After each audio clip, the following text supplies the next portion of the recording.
Talking about what actually is legal tech. Legal tech is use of technology to make legal services and legal work better, accessible, and flexible. That the name itself suggested, right?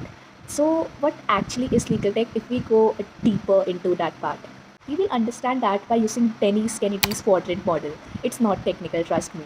So, it has four columns of permutations and combinations of either lawyer versus non-lawyer or general versus specific purpose. Okay, so the first column having permutations and combinations of a lawyer and general purpose. For example, MS Word. MS Word is used by lawyers, so lawyers and general purpose. As MS Word was not specifically designed for lawyers, it's been designed for many of the people and for general public. Okay, so that tool will also be considered legal tech.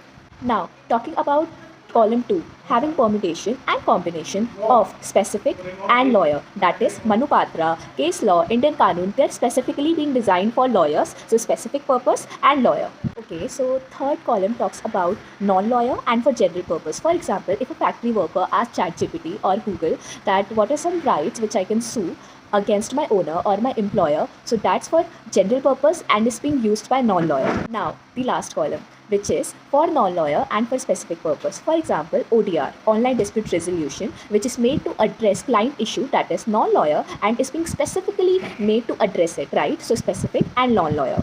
Now the foremost important thing, that is whether to call a tool legal tech or not depends upon the purpose for what actually you are using it. It should be legal specific. On that, a question for you. For example, if I use Harvey AI or any other research platform, legal research platform, to frame a breakup text for me, will it be considered legal tech tool at that moment?